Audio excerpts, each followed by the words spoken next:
De pequeños, bueno, y no tan pequeños, al escuchar la palabra enfermedad, ¿en qué pensabais o en qué pensáis? Yo de pequeñito, gracias a Érase una vez la vida, ese maravilloso programa infantil,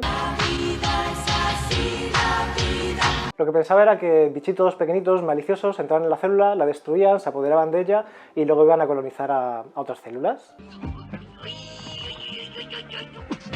Con el cáncer pasa algo lo mismo, pero cambia el inicio. Se vuelven locas las células y empiezan a expandirse y atacar por todos lados. Célula anormal, mi teniente. Apariencia maligna en pleno crecimiento. Riesgo de tumor. Pero claro, luego investigamos y vemos, por ejemplo, en el caso del hígado, que el cáncer lo que tiene es una proliferación celular. Y otros, por el contrario, lo que producen es necrosis, ulceración, pérdida de tejido. Esto es que algunos cánceres atacan nuestro organismo haciendo estos más grandes, los tejidos tienen proliferación celular, y otros lo contrario, necrosando, ulcerando, haciéndolos más chiquitos. Entonces, como bien se preguntaba el Dr. Hammer, ¿cómo es posible que para sucesos opuestos pueda haber un mismo tratamiento? Ahí hay algo raro, ¿no? Y encima ese tratamiento es con veneno. A ver, la radioterapia es radiactiva, la radiación es mala. La quimioterapia es veneno, viene del gas mostaza además, o sea, es que es jodidamente peligroso. Entonces es veneno y es caca, no se toca. Pero es que aunque fuera miel del Himalaya, aunque fuera algo ahí que fuera bueno, no tiene lógica de base. ¿Cómo se van a tratar sucesos opuestos con el mismo tratamiento? Imaginaos que hay un medicamento para intentar ser más altos. Ese medicamento no puede ayudarnos a ser más bajos al mismo tiempo. O si tienes hipermetropía o miopía, que son opuestas, ver mal de lejos o de cerca, no se va a tratar con el mismo tipo de gafa. Que no puede ser, simplemente, es que no, que no. Una lente convergente o divergente te va a ayudar para un tipo de cosa u otra, pero no para las dos al mismo tiempo. Entonces es un error conceptual, de base. Con esta tercera ley biológica, el Dr. Hammer lo que pone es los pies y la cabeza a tanta teoría sin sentido, a tantas cosas que no cuadraban y a tantas contradicciones médicas previas a sus descubrimientos. Es decir, descubre el sentido de cómo funcionan realmente nuestros órganos, los tejidos que componen este bello organismo que cada uno tenemos. El Dr. Hammer, y aquí llegamos a la primera parte de la definición de la tercera ley biológica, encuentra el sentido, la manera en que nuestros tejidos se organizan, nuestros órganos y tejidos, para solventar un conflicto biológico que puso en riesgo nuestra supervivencia. Recapitulemos un poquito, nos vamos a ir a la primera ley biológica, segunda y llegamos a la tercera, para hacerlo con sustancia ahí desde la base. En la primera ley biológica, el Dr. Hammer, ¿qué es lo que descubre? El origen de las enfermedades. Vamos a hablar con propiedad.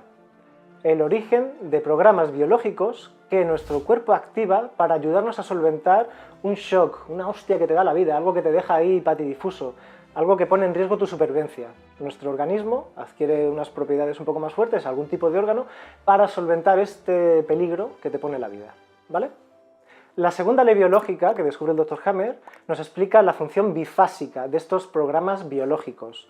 La primera fase es la activa, donde te ponen las pilas para solventar ese hecho traumático, ese problema, y la segunda fase, si es que se resuelve el conflicto, ya es la de vagotonía, con síntomas muy específicos. Ver el vídeo de la primera ley biológica y la segunda, esto solo para recapitular.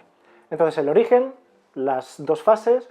Tercera ley biológica, cómo actúa cada uno de nuestros órganos y tejidos, que va en completa sincronía con la histología y con la embriología, con las capas embrionales que se forman en los primeros 17 días de vida. Cuando somos un pequeño cigoto en el bello útero de nuestra madre, pues ahí se empiezan a formar el endodermo, el mesodermo y el ectodermo. ¿Bien? El Dr. Hammer, como buen alemán, después de contrastar miles de casos, descubrió algo sorprendente y maravilloso, por primera vez, una organización sistémica de nuestro organismo y de cómo funcionan cada uno de nuestros órganos y tejidos, en base a la embriología. Descubrió que cada uno de nuestros órganos tiene una función específica para solventar un shock biológico. El Dr. Hammer descubre la relación entre las hojas embrionales, endodermo, mesodermo y ectodermo, que van en completa relación con las partes del cerebro, tronco cerebral, cerebelo, médula cerebral y corteza cerebral, y a su vez la función específica de órganos y tejidos. Para que se vea mucho más fácil, pongo distintos colores, como él utilizaba, amarillo, naranja y rojo, para ir enlazando hojas embrionales, partes del cerebro y función que realizan. Explica, entre otras cosas, el por qué nuestro organismo en ocasiones produce un crecimiento celular y en otras necrosis. Simple y llanamente, dependiendo del tipo de conflicto. En ocasiones necesitamos de una reacción y en otras del opuesto. Por supuesto, se desarrolla en absoluta sincronía con la primera y segunda ley biológica y la organización, el mapa cerebral, quedaría de la siguiente manera. Los conflictos correspondientes al endodermo se activan desde el tronco encefálico. Los del mesodermo antiguo son controlados por el cerebelo. Ambos muestran un aumento celular en la fase de conflicto activo y una necrosis o ulceración en la fase de vagotonía, cuando se ha solucionado el conflicto. Esto sucede solo y exclusivamente si disponemos de estos microorganismos tachados de demoníacos por la medicina alopática disponibles en nuestro cuerpo. Si os habéis atiborrado de antibióticos, por ejemplo, pues no dispondréis de estos hongos, bacterias, micobacterias que descomponen el material sobrante para luego excretarlo. Y entonces lo que el organismo hace es encapsularlo, encapsular el tumor. Y ahí se queda. De hecho, ya no está muy de moda, que ni siquiera se practican con el COVID, y por una específica razón, porque dan mucha información. Autopsias. Antes, que se practicaban más a menudo, de media, los seres humanos muertos a los que se practicaban estas autopsias tenían 4 tumores encapsulados. Eso implica que durante su vida pasaron por al menos, porque es una media, algunos serían 6 o 8 y otros serían 2, pasaron por 4, 5, 6 cánceres y murieron de otras cosas. Autopsias. Bien, los conflictos correspondientes al mesodermo nuevo son controlados por la sustancia blanca y al ectodermo son controlados por el corteza cerebral. Ambos, tanto mesodermo nuevo como ectodermo, están dentro de lo que se denomina cerebro nuevo. Así es más fácil acordarse: cerebro antiguo, endodermo y mesodermo antiguo, y cerebro nuevo, mesodermo nuevo y ectodermo. El primer grupo son los que tienen proliferación al principio, y el segundo grupo, lo que tienen es una disminución celular en fase activa, o una pérdida de funcionamiento, pérdida funcional del tejido u órgano que se utilice. Y por lo tanto, en la fase de vagotonía se reparará el tejido y se recuperará la funcionalidad, total o parcialmente. Hay que ver cada caso específico, el tipo de conflicto, la intensidad y duración, la edad, otros factores. Aquí hay un poquito más de chicha, pero el resumen es ese. En algunos casos se recuperará completamente la funcionalidad y en otros pues no, porque el conflicto fue muy fuerte, duró mucho tiempo, se tardó en resolver. Y como siempre pondré bellos ejemplos para que se entienda mucho mejor. Explicaré muy por encima para que se entienda el concepto. Endodermo, parénquima. El parénquima del hígado adquiere un volumen más grande con el fin de optimizar la absorción de elementos vitales. Esto se produce en caso de conflicto de bocado con la coloración de inanición o hambruna. Este es un miedo arcaico de morir de hambre, por extensión, temor de carecer de algo vital. Este está formado por la capa embrionaria endodérmica, por lo tanto será controlado por el cerebro antiguo, más concretamente por el tronco encefálico. Pasamos ahora al mesodermo antiguo, senos, concretamente glándula mamaria. Se desarrolla un tumor en la glándula mamaria, es decir, esta se hace más grande. Un tumor es un crecimiento celular que hace más grande y fuerte un órgano determinado. El sentido biológico del adenocarcinoma lobular es producir más leche para así poder amamantar de forma óptima y dar un mayor aporte energético a quien lo necesite. Se activa por un conflicto de preocupación o pelea. Para entender plenamente este programa biológico con pleno sentido de la naturaleza, de glándula mamaria, debemos explicar una de las características biológicas que se deben tener en cuenta a la hora de analizar un paciente. La regla de la lateralidad biológica. Ser zurdo o diestro biológicamente. Esto es de crucial importancia para determinar con qué hemisferio cerebral trabaja ese ser humano.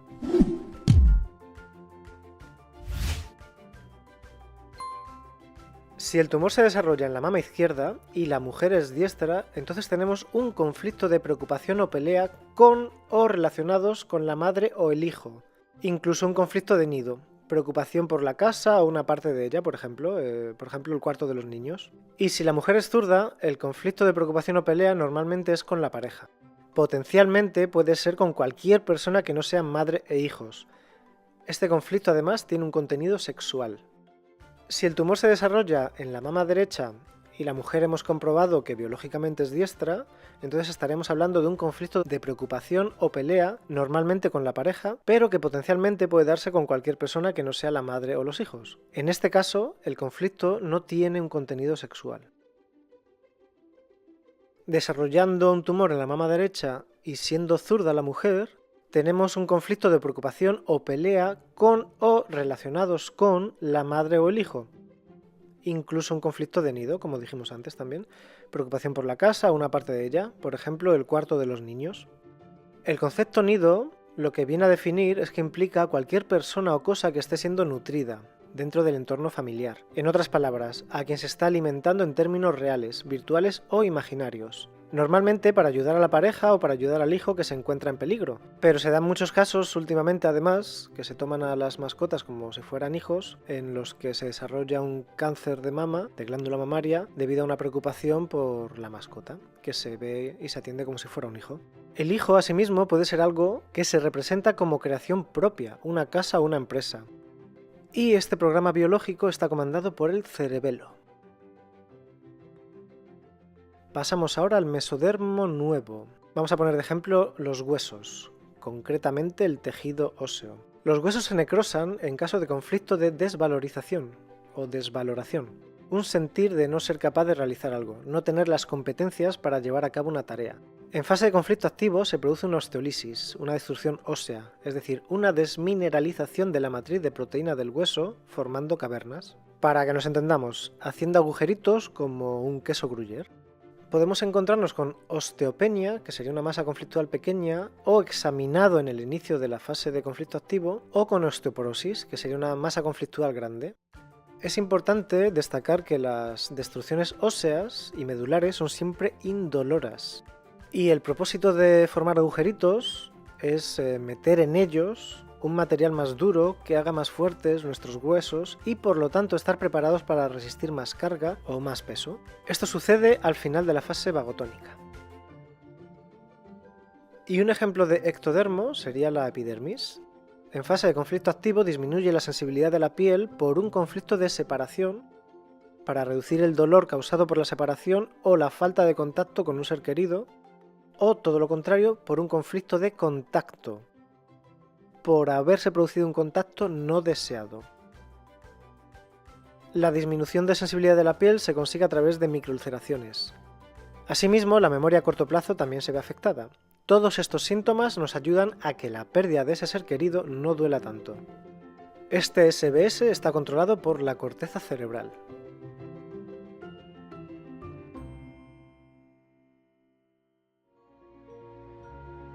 Como vemos, gracias a esta ley biológica descubierta por el Dr. Hammer en el año 1987, que hace ya un ratito de eso, podemos ordenar todas las enfermedades según su pertenencia a las capas germinales, comandadas por las distintas partes del cerebro.